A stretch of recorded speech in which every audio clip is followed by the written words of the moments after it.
Hello there guys, this is the vlog for the Witchling Clarity. So first and foremost, this week has been highly personal in a lot of ways. And because it's been highly personal, a lot of it may not therefore be in the video.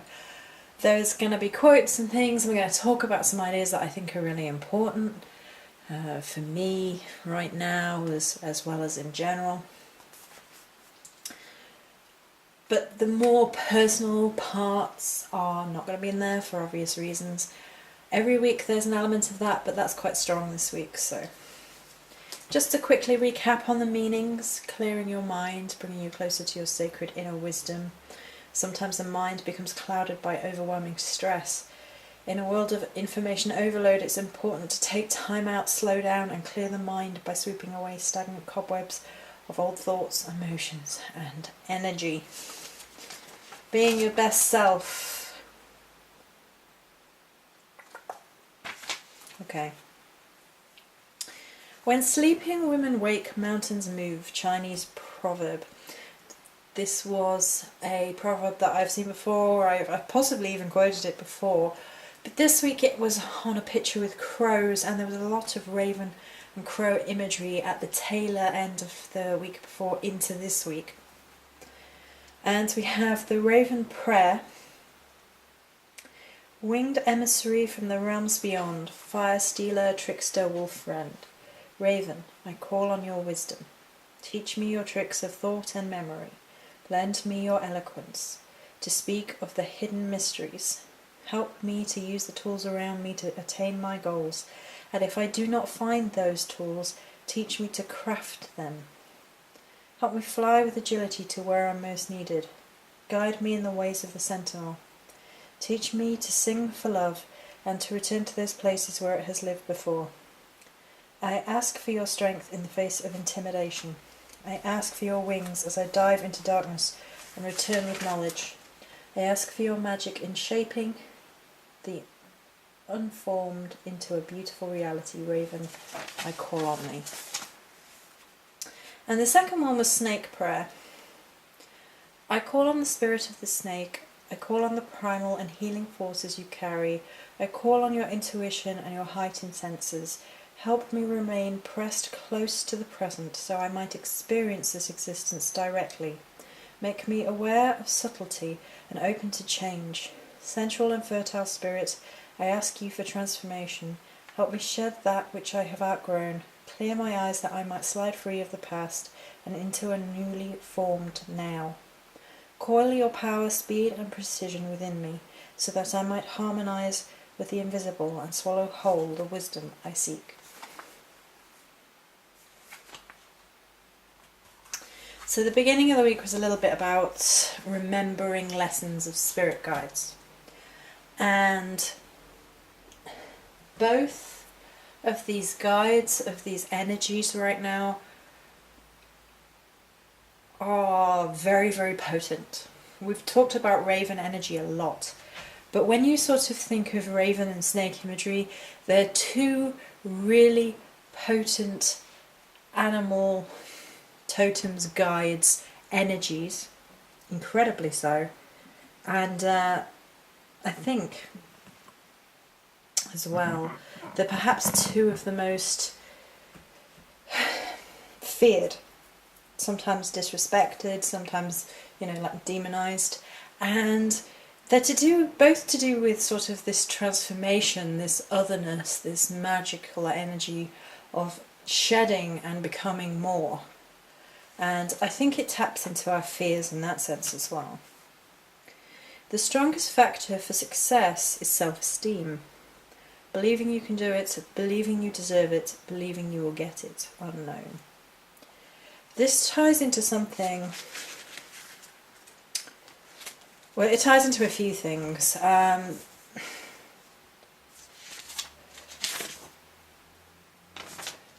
There's the ongoing battle with getting my partner to stop being negative.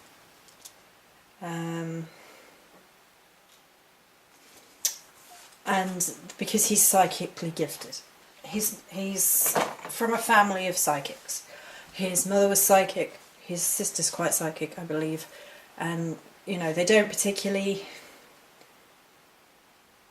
engage with it, but they're like all aware it's in the family, like family gift or whatever. So they don't talk about it. So of course, if he focuses on the negative all the time, then he's manifesting it.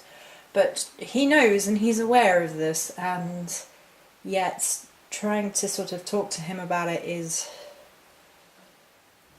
rock, blood, stone, you know. And I can't have that in my life because I'm a witch. So I'm picking up on it all the time, it's affecting me. And he can't have it in his life because, you know. So I've been saying that over and over and over again. If you believe you can, you will. If you believe you can't, you won't. And it also ties in to something the Morrigan said to me this week. And unfortunately, he's been bringing that in the house, and I've been quite sad this week. And she said, nothing gets in this house, nothing gets to you and hurts you other than what you bring in, you allow. And that counts sort of twice over, because that counts as in things we like bringing that negative feel into the house, which I'm very aware of, and I try my very best not to. And then, you know, getting him not to is yeah. And then there is the idea of having the sacred space that we talked about and last week. And the sacred space, personal boundaries, need for isolation and rest and recovery is a theme of this week, and boy has it driven it home. And it's been difficult to deal with at times, and we'll talk a little bit more about that later. Leave everything undefined, including yourself. Wild Woman Sisterhood, another picture with crows. Then of course there's the crow and raven magic, which you've already seen right at the beginning of last week. Crystals of note there being labradorite in particular. Numbers of importance being 4, all things in one, 4 elements, keeping you grounded in the present, keeping your feet grounded, that sort of thing, as well as 8, infinity, messages from the divine.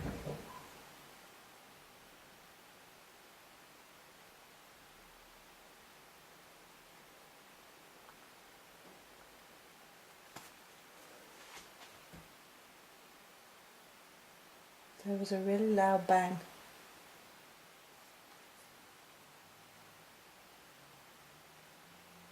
I hope everything's okay. The wind's getting a bit up, and maybe it's something blowing over.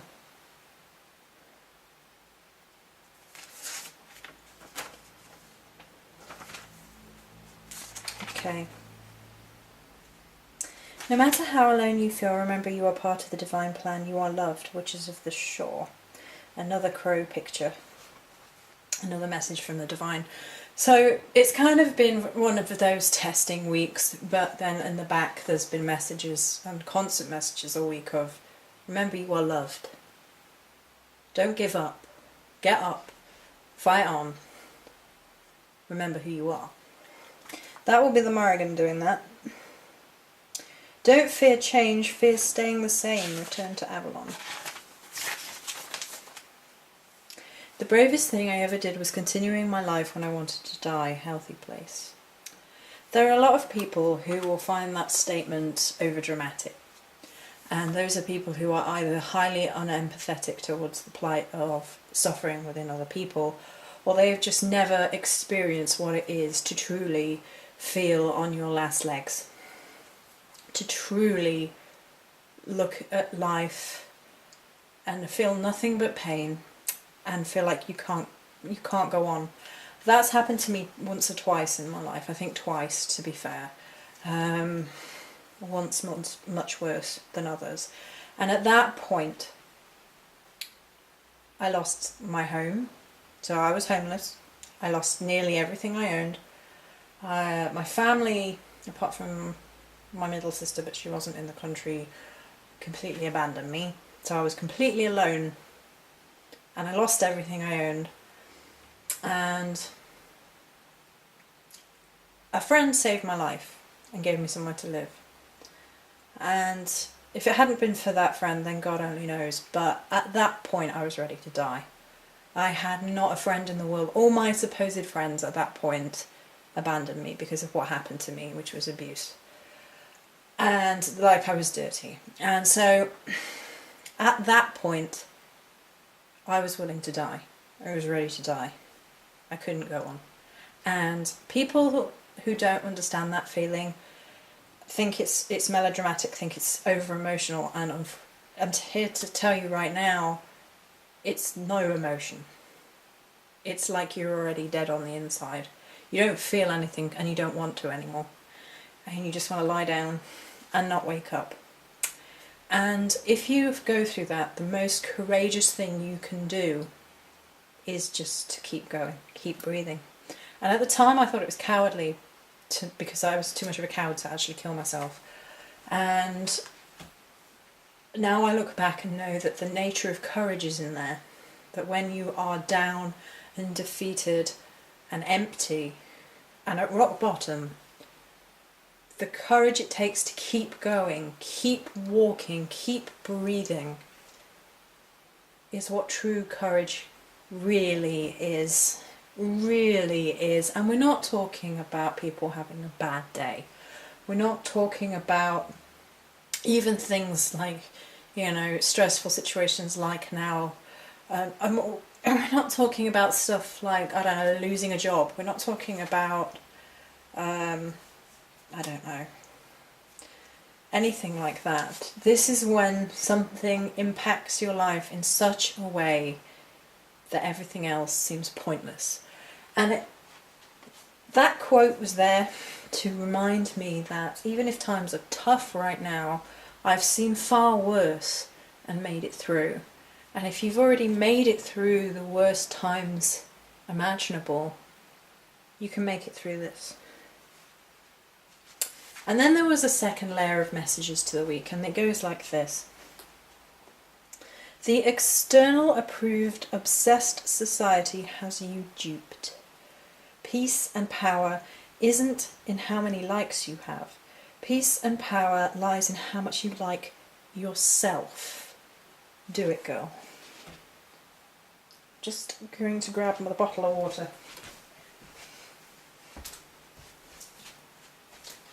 Only a second. Oh, there's one down there. Oh, God. I put one there ready and forgot. That's me all over.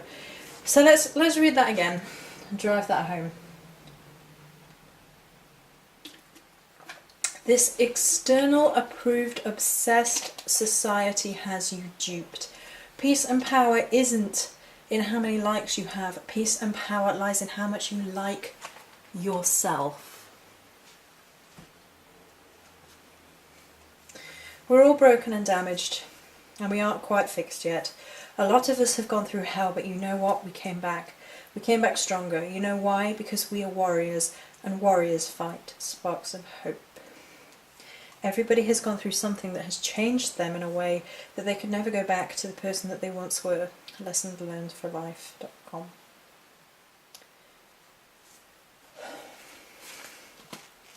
There seems to be an underlying theme to this week of why on earth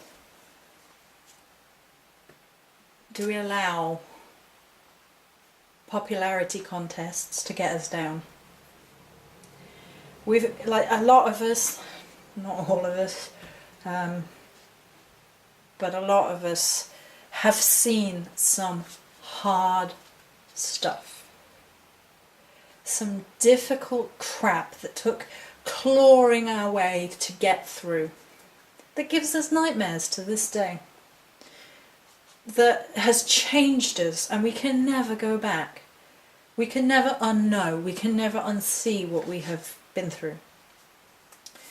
And so why are the people who have been through hell and high water obsessed with a popularity contest, which is an overarching theme in all areas of society.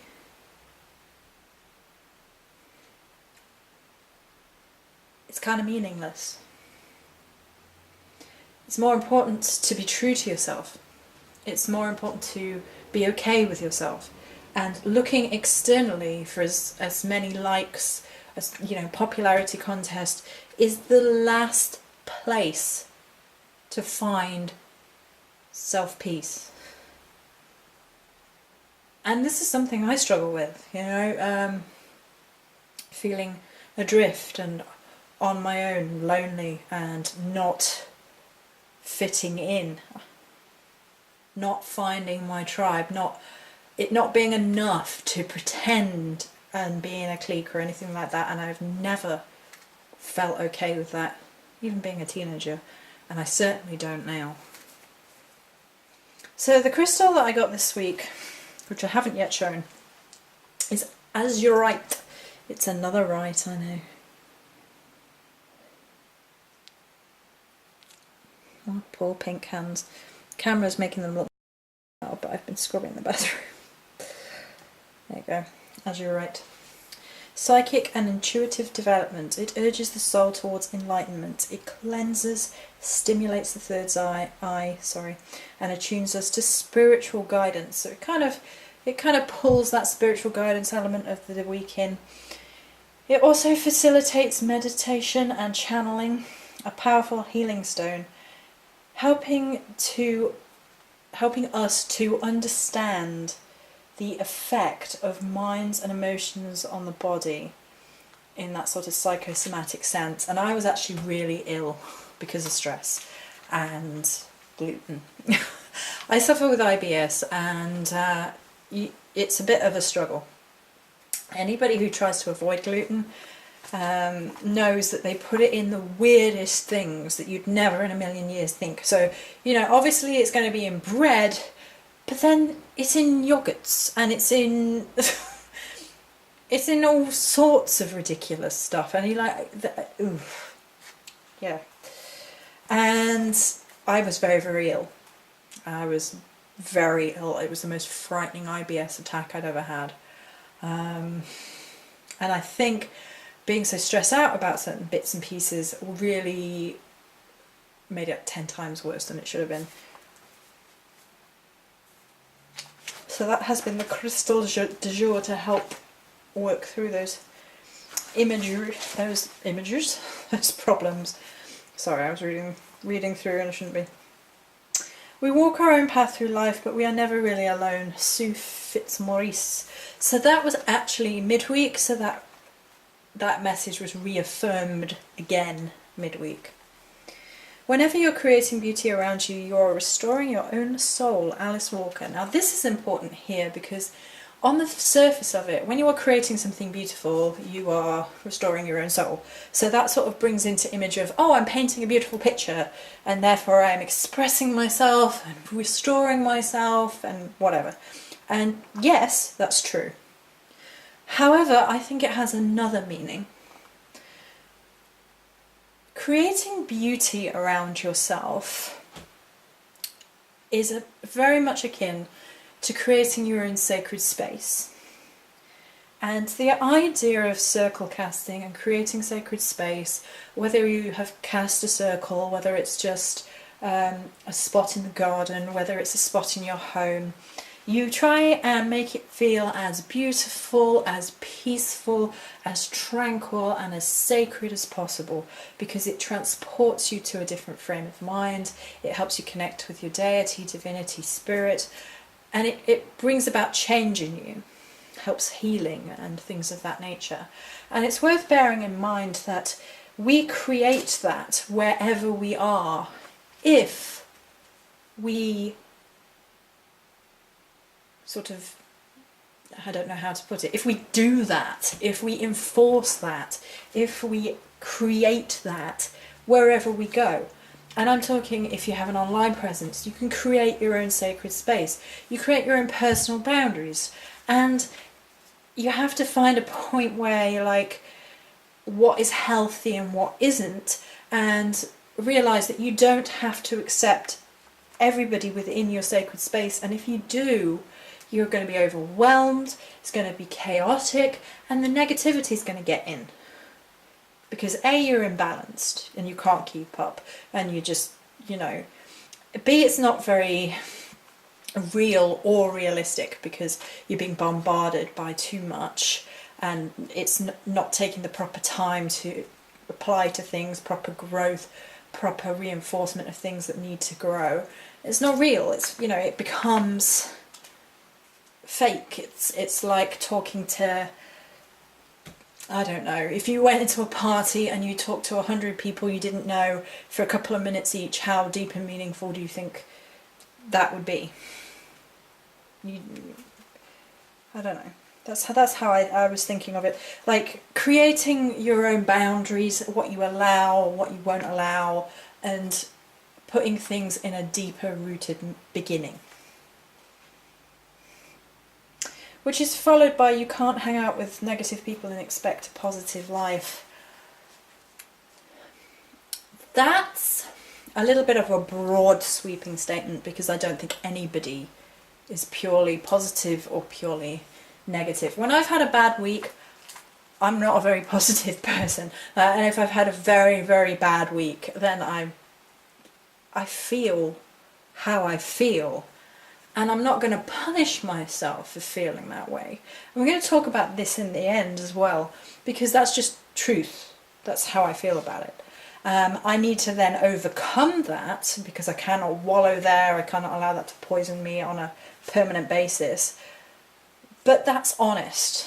That's my honest feeling, my honest reaction.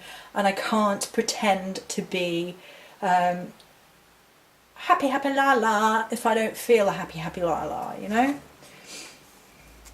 Come out of the masses, stand alone like a lion, and live your life according to your own light. Osho. And the man on the radio said you can't be comfortable. Oh, sorry. The man on the radio said you can be comfortable or you can be courageous. Do it, girl. You must find the place inside yourself where nothing is impossible. Iora. Important this week was lemongrass. It kept popping up over and over and over again. Masculine Mercury, given it's in retrograde. That's interesting. Air, psychic powers, purification, cleansing. It clears away any obstacles standing in your way. It's frequently used in road opening work and recipes. Is also known for changing bad luck to good luck. Sweetening communication, developing magical skill.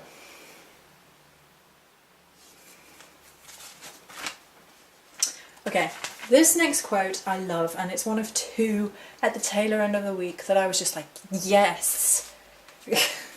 But this is the first one. Be a witness, not a judge.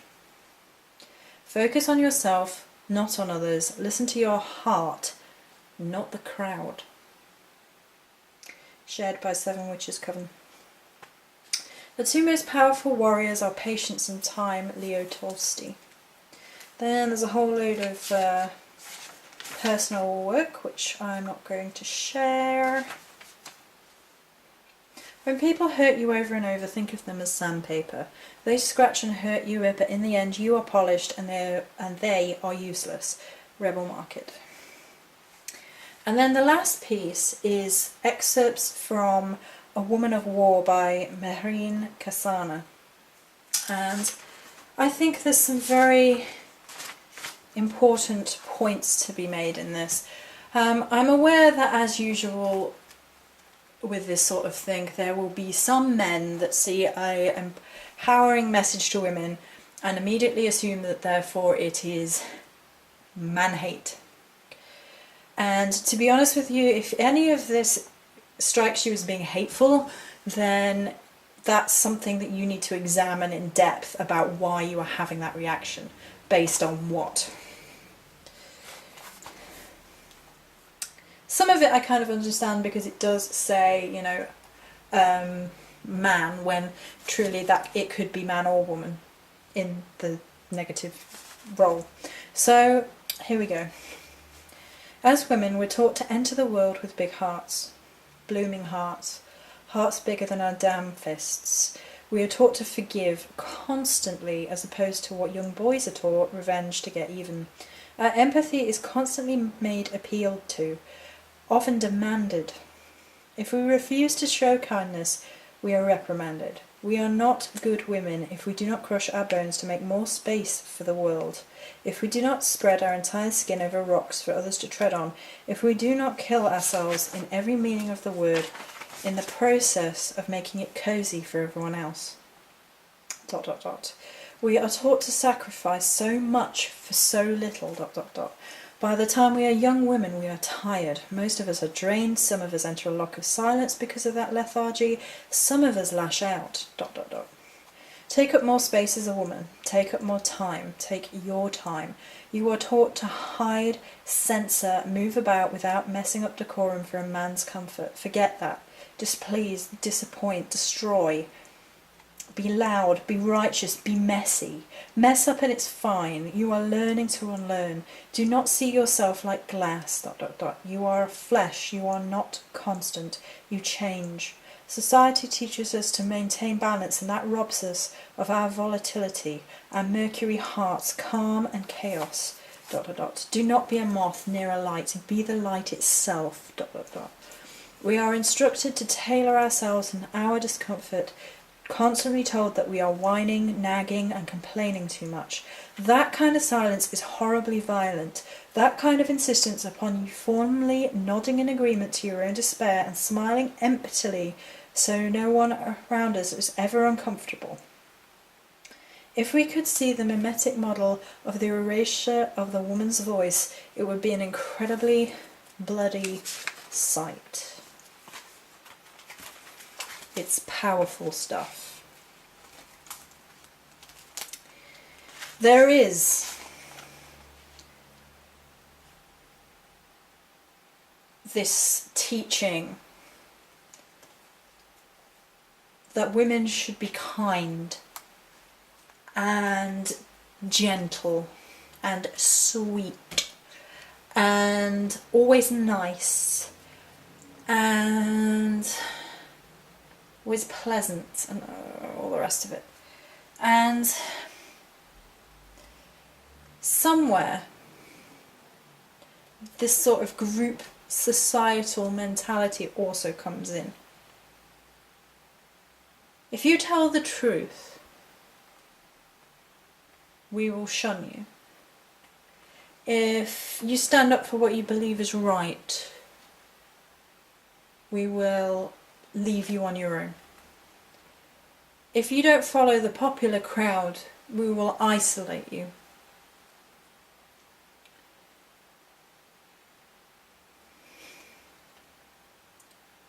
And somewhere we start to believe there's something wrong with us. It's okay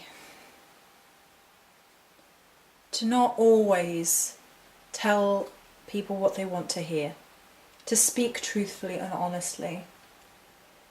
I personally believe there is a huge difference between that and causing someone pain on purpose.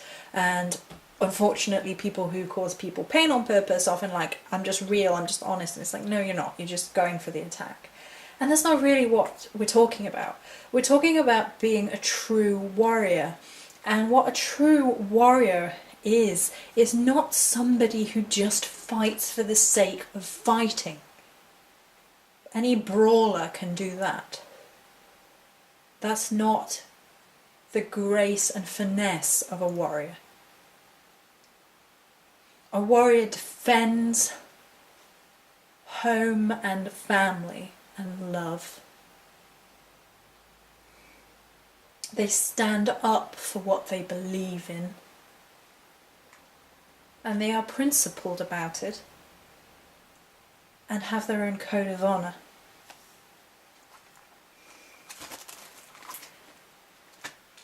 A friend once said to me, you're better off having one diamond than a field full of cowpat. And every time I feel bad, I remember that. I would rather have one diamond than a field full of cowpat. I'd rather have truth than a whole load of lies. I would rather be true to myself and walk my path, just me, than be told what to do, how to dress, how to speak, or feel pressured to be like that.